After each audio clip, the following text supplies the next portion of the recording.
Hi guys! Ito ang buhay namin every Friday. Ay, ako pala. Papunta kami ngayon sa restaurant.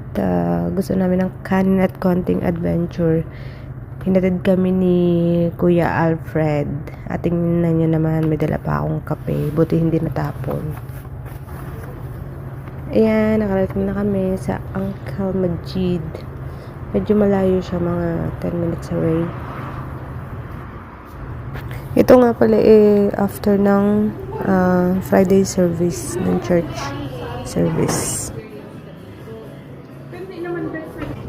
May palibre pa silang chicharon at hindi namin akalain na dito rin pala sila magla-lunch. Kaya nagsama-sama na kami sa isang mahabang table na ginawa namin.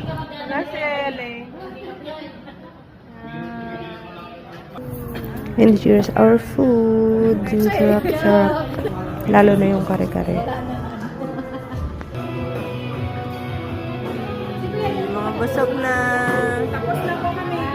Mag-start pa lang. Oh!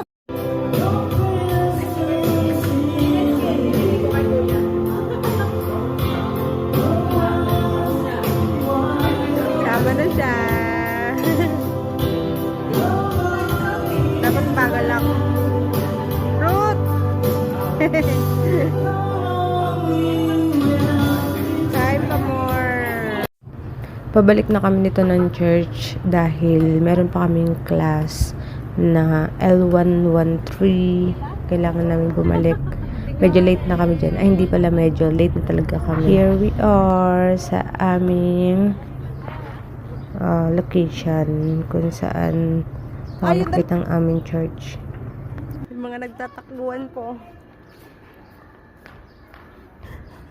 Nagtatakbuhan.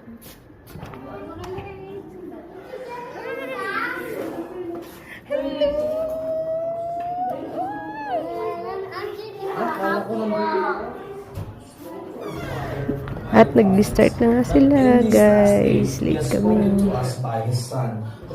First is the frequency and the manner in which God spoke to the prophets. This would have... After sa church, dumiretso ako sa racket. Nag-start siya ng 7 p.m. and natapos kami ng almost 4 a.m.